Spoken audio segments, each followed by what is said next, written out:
ஆக்சுவலாக இப்போ வீட்டில் வந்து ஒரு கெட்ட சக்தி ஒன்று இருக்குது, தீய சக்தி ஒன்று இருக்குன்னா உங்களுக்கு வந்து அந்த மைண்டை வந்து செலுத்தக்கூடாது. அந்த சித்தர்கள் இல்லை, நீங்கள் வீட்டில் சுவாமியை கும்பிட முடியாது. நீங்கள் இந்த சித்தர் அந்த சித்தர் இருக்குல்ல, வீட்டு பக்கத்தில் இருக்க ஜீவ சமாதிக்கு போனாலும் போகும். இதுக்கு இன்னும் விசேஷமான இடம் எங்கன்னு பார்த்தீங்கன்னா வந்து நம்ம ஜீவசமாதி போகும்போது சுவாமி தான் பிரச்சனை இருக்குது அப்படின்னு சொல்லி இங்கே சுவாமிகிட்ட ஆத்மாவும் வேண்டிக்கிட்டு அந்த எலுமிச்சை வச்சு வாங்கிட்டு வந்தாலே போதும், அவ்வளோ பவர்ஃபுல்லாக இருக்கும். அதே மாதிரி அங்கே வந்து விபூதி வாங்கிட்டு வந்து வேஸ்ட் பண்ணாதீங்க எப்பவுமே. சரி, இப்போ வீட்டில் பில்லி சூனியம் இருக்குன்றதை நான் எப்படி தெரிஞ்சுக்கிறேன்? இப்போ நீங்கள் வீட்டில் போயிட்டு நிம்மதியாக இப்போ யார் வீட்டையாக போயிருப்பீங்க, ரிலேஷன் வீட்டில் அங்கே தூங்குவீங்க, நல்ல தூக்கம் வரும். இதுவே நம்ம வீட்டில் வந்து பார்த்தா அந்த தூக்கம் வராது. ஏதாவது வீட்டுக்குள்ளே பார்த்தீங்கன்னா ஏதோ ஒரு பேட் ஸ்மெல் இருந்துகிட்டே இருக்கும். நீங்கள் என்னதான் ரூம் ஃப்ரெஷ்னர் ஊது என்னதான் நீங்கள் இது பண்ணாலுமே சரி. நான் சித்திராலயத்துக்கு போயிட்டு வந்தேன், வீடு வந்து இப்போ நிம்மதியாக இருக்குது, லக்ஷ்மி கடாட்சம் நிறைந்த வீடாக மாறணும் அப்படின்னா நான் என்ன பண்ணுவேன்?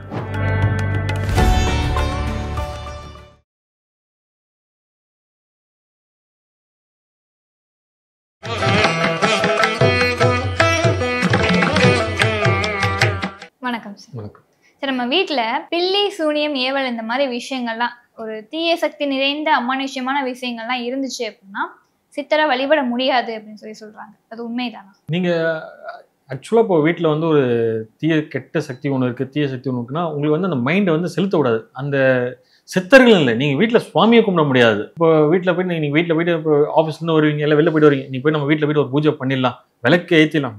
பூஜை கூட வேணாம், ஜஸ்ட் ஒரு விளக்கு ஏற்றி ஒரு ஊதத்தை ஏற்றி வைக்கலாம் நினச்சி வருவீங்க. வீட்டுக்குள்ளே வந்தாலும் பார்த்தீங்கன்னா அந்த மைண்ட் அதுக்குள்ளே கான்சென்ட்ரேட் பண்ண முடியாது. இல்லை வேறு ஏதாவது பிரச்சனையில் வந்து டைவர்ட் ஆக்கி விட்ருவங்கள.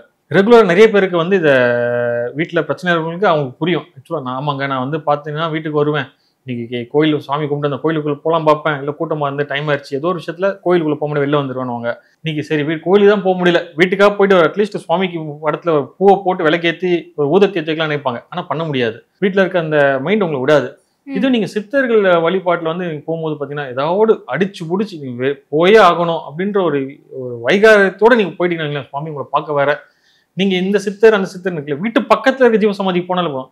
இதுக்கு இன்னும் விசேஷமான இடம் எங்கன்னு பாத்தீங்கன்னா வந்து நம்ம விழுப்புரம் இருக்குல்ல, அதாவது பாண்டிச்சோட்டு விழுப்புரம் ரோட்ல படே சாஹிப் ஐயான்னு ஒருத்தர் இருக்காங்க. அதாவது சின்ன பாகு சத்திரம் மகான் படே சாஹிப் ஐயான்னு இருக்காரு. அவர் வந்து பாத்தீங்கன்னா வந்து ஒரு இஸ்லாமிய சைப். அவர் வந்து பாத்தீங்கன்னா நம்ம சிவன் மேல ஈர்ப்பாகி அவர் சிவன் பக்தரா மாதிரி அங்க ஜீவசமாதி அடைஞ்சிருக்காரு. நீங்க அந்த ஜீவசமாதி பார்த்தீங்கன்னா இந்த ஜீவசமாதியை பொறுத்த வரைக்கும் பார்த்தீங்கன்னா இதுல வந்து வைணவம் சைவம்ன்ற ஒரு இதுவே கிடையாது, பேதமே கிடையாது. இந்து முஸ்லீம் கிறிஸ்டின்ற ஒரு இதுவே கிடையாது, இதுல மதமே கிடையாது. நம்மளாம் ஒரு ஆத்மா கனெக்ட் ஆகும், அவ்வளவுதான் விஷயம். இதுல மதம் ரீதியான சம்பந்தமே கிடையாது ஜீவசமாதியை பொறுத்த வரைக்கும். நீங்க அங்க போனீங்க வந்து பாத்தீங்கன்னா வந்து அங்க ஒரு ப்ளூ கலர் துணியில தேங்காய் ஒன்று சுத்தி தருவாங்க. ஜஸ்ட் அதை வாங்கிட்டு நம்ம வீட்டுல மாட்டினாலே போதும். எப்படியாப்பட்ட பிரச்சனைலாம் சரி, வீட்டுல இல்லைங்க நான் எவ்வளவு பூஜை பண்ணிட்டேன், வீட்டுல யாராவது கூட்டு வந்து என்னோட பூஜை எல்லாம் பண்ணப்போ கொஞ்சம் நல்லா இருக்கு, திருப்பி அதே பிரச்சனை ஆரம்பிச்சிருது, நாங்க போகாத இடமே கிடையாது, தங்காத கோயிலே கிடையாது, பண்ணாத ஹோமமே கிடையாது அப்படின்றாங்களே. சிம்பிள் விஷயங்க. அங்க இருந்து அந்த எலுமிச்சம்பழம் தருவாங்க, அதை வாங்கிட்டு வந்து வீட்டை நம்ம 4 கார்னர் வச்சிருவோம். அந்த தேங்காய் ஒன்று தருவாங்க ப்ளூ கலர் துணி சுத்தி, அந்த தேங்காய் வீட்டை மாட்டி விட்டாலே போதும், கட்டி விட்டாலே போதும். எப்படியாப்பட்ட பிரச்சனைமே உங்களுக்கு கிளியர் ஆகிடும். நீங்க ஜீவசமாதி போகும்போது ஒன்று வீட்டில் இந்த மாதிரி பிரச்சனை இருக்கு அப்படின்னும் போது எலுமிச்சம்பழம் வாங்கிட்டு போங்க. இங்க சித்தர் மதியில வச்சு தருவாங்க அந்த எலுமிச்சம்பழம். நீங்க அந்த எலுமிச்சம்பழத்தை வாங்கி பிரச்சனை இருக்கவங்களுக்கு கட் பண்ணி கொடுத்து ஜூஸ் போட்டு கொடுத்தாலே போதும், மோஸ்ட்லி வந்து அது கிளியர் ஆகிடும் உங்களுக்கு. அந்த எலுமிச்சம்பழம் வாங்கி நம்ம வீட்லயோ வீட்டு வாசலே கட்டி தொங்கும் போது பார்த்தீங்கன்னா அது வந்து ஒரு பாதுகாப்பா இதுவாக நம்மளுக்கு வந்து கிடையமா இருக்கும். நீங்க ஜீவசமாதி போகும்போது சுவாமி தான் பிரச்சனை இருக்கு அப்படின்னு சொல்லி நீங்க சுவாமிகிட்ட ஆத்மாவும் வேண்டிக்கிட்டு அந்த எலுமிச்சம்பழத்தை வச்சு வாங்கிட்டு வந்தாலே போதும், அவ்வளோ பவர்ஃபுல்லாக இருக்கும். அதே மாதிரி அங்கே வந்து விபூதி வாங்கிட்டு வந்து வேஸ்ட் பண்ணாதீங்க எப்பவுமே. சரி, நிறைய பேர் என்ன பண்றாங்க, கோவிலே விபூதி அங்கே கொட்டிட்டு வந்துறாங்க. ஜீவசமாதி விபூதி வாங்கினா விபூதி வேஸ்ட் பண்ணாதீங்க. ஆக்சுவலாக விபூதின்ற சித்தர்கள் ஜீவசமாதி கொடுக்குற விபூதின்றது அதுக்கு அவ்வளோ மகிமா இருக்கு. இப்போ அந்த விபூதி பார்த்தீங்கன்னா உங்களுக்கு உடம்பு முடியலையா, சும்மா ஜஸ்ட் ஒரு வாயில சிதிகை எடுத்து போட்டாலே உங்களுக்கு உடம்பு சரியாயிடும். வீட்டில் ஏதாவது பிரச்சனையா இதுவா இந்த மாதிரி கெட்ட சக்திகள் இருக்குல்ல, அந்த விபூதின்றது அவ்வளோ ஒரு விசேஷமான விபூதி. அங்கே ஜீவசமாதியில் கொடுக்குற விபூதின்றது தயவுசெய்து யாரும் வேஸ்ட் பண்ணாதீங்க. விபூதிங்களை சித்தர் ஜீவசமாதி கோயிலுக்கு கூட விபூதி வேஸ்ட் பண்ணாதீங்க. இந்த மாதிரி நீங்க ஜீவசமாதிக்கு போகும்போது அந்த எலுமிச்சம்பழத்தை வாங்கிட்டு போயிட்டு வீட்டில் வைக்கும் போதே பார்த்தீங்கன்னா இந்த பில்லி சூனியம் ஏவல் எதுவாக இருந்தாலும் சரி, கெட்ட சக்தி எதுவுமே வந்து அதுக்கு மேல்பட்டு அப்பா இந்த வீட்டில் நம்ம வரையக்கூடாதுன்னு ஓடிடுங்க. ஏன்னா இவன் சித்தரை கும்பிட்றான்டா. ஏன்னா சித்தர்ன்றவங்க வந்து பாத்தீங்கன்னா வந்து நம்மளுக்கு ஏதாவது ஒரு பிரச்சனைனா டைரக்டா லைவா வந்துருவாங்க, ஏதாவது ஒரு ரூபத்துல வந்து ஹெல்ப் பண்ணுவாங்க கூட இருந்து.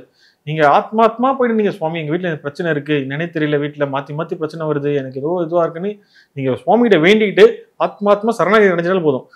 வீட்டுல எப்படியாப்பட்ட பிரச்சனை இருந்தாலுமே சரி சுவாமி கிளியர் பண்ணி கொடுத்துருவாங்க உங்களுக்கு. இந்த ஜீவசமாதி அந்த ஜீவசம் இல்லை, மோஸ்ட்லி இது வந்து கண்டமங்கலத்துல இருக்க சின்ன பாகு சத்திரம் படே சாஹிப் என்ற ரொம்ப விசேஷம். அதை தாண்டி நீங்க அங்க போக முடியாத வீட்டு பக்கத்துல இருக்க பழமையான ஜீவ சமாதிக்கும் போகலாம். ஓகே. இப்போ வீட்ல பில்லி சூனியம் இருக்குன்றதை நான் எப்படி தெரிஞ்சுக்கிறேன்? இப்போ நீங்க வீட்டுல போயிட்டு நிம்மதியா இப்போ யார் வீட்டையா போயிருப்பீங்க ரிலேஷன் வீட்டுல, அங்க தூங்குவீங்க, நல்ல தூக்கம் வரும். இதுவே நம்ம வீட்டுல வந்து பார்த்தா அந்த தூக்கம் வராது. ஏதாவது வீட்டுக்குள்ள பாத்தீங்கன்னா ஏதோ ஒரு பேட் ஸ்மெல் இருந்துட்டே இருக்கும். நீங்க என்னதான் ரூம் ஃப்ரெஷ்னர் ஊது என்னதான் நீங்க இது பண்ணாலுமே சரி, அது கொஞ்சம் நேரம் தான். அதை தாண்டி அந்த ஸ்மெல் அப்படியே இருக்கும். இப்போ நீங்க சில டைம் பாத்தீங்கன்னா தேங்காய் நல்லா இருக்கும் கடையில் வாங்கிட்டு வீட்டில் உடைச்சா வலிவு போயிடும் சுவாமிக்கு உடைக்கும் போது. நீங்க ஏதாவது ஒரு விஷயம் நல்ல விஷயம் பண்றேன்னு கிளம்பி போவீங்க, ஏதாவது ஒரு தடுங்கல் வரும், ஏதாவது வீட்டில் ஏதாவது ஒரு ஆக்சிடென்ட் நடக்கும், எங்க சப்போஸ் இடிச்சுப்பீங்க. இந்த அவசகுணம் சொல்லுவாங்களே அந்த மாதிரி சிம்டம்ஸ்லாம் நிறைய காட்டும் உங்களுக்கு. நீங்க அந்த நல்ல இப்போ நிறைய பேர் விஷயம் பார்த்தீங்கன்னா வந்து உங்களுக்கு முக்கியமா அந்த வீட்டில் வந்து விளக்கேற்றி பூஜை பண்ண முடியாது. அதுக்கான மெயின் கான்செப்டே போகாது உங்களுக்கு. அதுக்குள்ள நம்ம மைண்டை உள்ள செலுத்த விடாது. அங்க இருக்க அந்த தீய எண்ணங்கள் அந்த ஆற்றல் வந்து நம்மள வந்து அது வந்து அந்த இடத்துல இருக்கும் போது அது நம்மளை ஆட்டு வைக்கும். அதனால தான் நம்ம வந்து வெளியில வந்துட்டோம்னா எங்களேன் மைண்ட் ஃப்ரீயா இருக்கும். சில பேர் ஏன்டா வீட்டுக்கு போறோன்ற விஷயம் இருக்கு சொல்லுவாங்க தெரியுமா, வீட்டுக்கு போனாலே அதை மாத்தி மாத்தி பிரச்சனை வருது, ஏதாவது உடம்பு வருது. இந்த விஷயம்லாம் வந்து வீட்டில் இந்த தீய சக்தியில் இருந்தால் இந்த மாதிரி விஷயங்கள் நிறைய நடக்கும். ஓகே. இப்போ வந்து பில்லி சூனியம் எதுவுமே இல்லை, நீங்க சொன்னீங்க. நான் சித்திராலயத்துக்கு போயிட்டு வந்தேன், வீடு வந்து இப்போ நிம்மதியா இருக்கு, லக்ஷ்மி கடாட்சம் நிறைந்த வீடா மாறணும் அப்படின்னா நான் என்ன பண்ணணும்? இப்போ சிலர் பார்த்தீங்கன்னா வந்து நான் நிறைய சுவாமி கும்பிட்றேன், இது பண்றேன், நான் எங்கள் வீட்டில் வந்து காசு நிற்க மாட்டுது தங்க மாட்டுதுன்னு சொல்லுவாங்க. நான் எல்லா இதுவும் பண்றேன், ஆனால் காசுக்கான நிற்கிறதுக்கான வழி எதுவுமே தெரியலன்றாங்க. காசு வந்து வீட்டில் சேர்றதுக்கான வழின்றாங்க பார்த்தீங்கன்னா வந்து கல்லுப்புங்க. வெள்ளிக்கிழமை ஈவினிங் 6 to 7 விளக்கு வச்சு கல்லுப்பு வாங்கி நீங்கள் சுவாமி ரூமில் வச்சு சுவாமி வழிபட்டாலே போதும். கல்லுப்புன்றது பார்த்தீங்கன்னா மகாலட்சுமியோட அம்சம். நீங்கள் அந்த ஈவினிங் 6 to 7 பார்த்தீங்கன்னா அந்த விளக்கு வச்சு நேரம் வாங்கும் போது பார்த்தீங்கன்னா அந்த கல்லுப்புன்றது மகாலட்சுமி வீட்டுக்குள்ள வர மாதிரியான ஒரு இது ஐதீகம். அப்படிங்கும் போது உங்களுக்கு காசு சேரும். இன்னொரு விஷயம் நான் பார்த்தீங்கன்னா தாமரை பூ இருக்குல்ல, ரோஸ் பிங்க் கலர் தாமரை, அதாவது மொட்டு விரியாம தாமரை மொட்டா இருக்கும், விரியாம மொட்டா இருக்கும். அந்த தாமரை பூல என்ன பண்ணணும்னா 5 ரூபா காசோ இல்லை 10 ரூபா காயினும் அந்த மொட்டுக்குள்ள உள்ள சொறி வச்சுன்னா உள்ள போய் உட்காந்துரும். அது அதை கொண்டு போயிட்டு நம்ம பண்ணோம்னா வெள்ளிக்கிழமை வெள்ளி ஓரையில சுக்கிர ஓரை குரு ஓரை இந்த ஓரையில கொண்டு போயிட்டு விஷ்ணு துர்க்கை பழையமான சிவன் கோயில்ல இருப்பாங்க விஷ்ணு துர்க்கை கிட்டேயோ அப்படி இல்லை பெருமாள் கோயிலா இருக்குன்னா மகாலட்சுமி கிட்டேயோ அந்த தாமரை வச்சு நம்ம வீட்டுக்கு திரும்பி வாங்கிட்டு வந்துடணும். வாங்கிட்டு வந்து வீட்டு பணம் வைப்போம்ல லாக்கர்ல வச்சிடணும். வச்சுட்டா என்ன ஆகும்னா அது வந்து சுவாமி அந்த என்னங்க வைக்க சொல்றீங்களா, பூ காயாதான் வைங்க, இல்லைங்க பூ காஞ்சி போவோம். அது அப்படியே ஒரு வருஷம் வீட்டில் வைங்க. அதை நீங்க அந்த ஒரு வருஷம்ன்ற சர்க்கிள்ஸ் நோட் பண்ணி வச்சுக்கோங்க. இப்போ அந்த ஒரு வருஷம் நீங்க இந்த தாமரை பூ வீட்டில் வைக்கிறீங்களே, அப்போ உங்களோட நிதி நிலைமை எப்படி இருந்தது, வச்சுட்டு அப்புறமா வந்து அந்த ஒரு வருஷம் கழிச்சு எப்படி இருக்குன்னு பாருங்க. நீங்க காசுன்றது ஆட்டோமேட்டிக்கா சேரும் உங்களுக்கு. இது வந்து ஒரு சித்தர்கள் வழிபாட்டுல இருக்க ஒரு பண இருப்புக்கான ஒரு விஷயம். இது பண இருப்புக்கான ஒரு விஷயம். இது நம்ம வந்து போயிட்டு இந்த மாந்திரிகம் தாந்திரிகம் அந்த மாதிரி கிடையாது. இப்போ இந்த வந்து பணம் இல்லை, இந்த தாமரை பூன்றது அவ்வளவு விசேஷம். அது தாமரை பூக்குள்ள நீங்க அந்த மொட்டுக்குள்ள வந்து 5 ரூபா 10 ரூபா உள்ள சொறி வச்சு விஷ்ணு துர்க்கை கிட்ட வைக்கக்கூடாது, விஷ்ணு துர்க்கை கிட்ட தான் வைக்கணும். அதே மாதிரி மகாலட்சுமி கிட்ட வச்சு வாங்கிட்டு போய் வீட்டு பணப்பெட்டியில் வச்சாலே போதுங்க. அது ஆட்டோமேட்டிக்கா பணம் ஈர்ப்புக்கான விஷயம் அவங்க வீட்டில் நடக்கும். அப்படிங்கும் போது அந்த லட்சுமி கடாட்சம் நீங்க சொன்னீங்களே அது பரிபூர்ணமா அந்த வீட்டில் இருக்கும். ஓகே, நிச்சயமா. வீட்டுல பில்லி சூனியம் இருந்தா அதற்கு என்ன பண்ணணும், எந்த சித்தரை வழிபட்டா பில்லி சூனியம் நீங்கும், மகாலட்சுமி கடாட்சம் வந்து வீட்டுல அமையணும் அப்படின்னா எப்படி இருக்கணும் அப்படின்றத ஒரு தெளிவான விளக்கமா கொடுத்தீங்க. ரொம்ப நன்றி.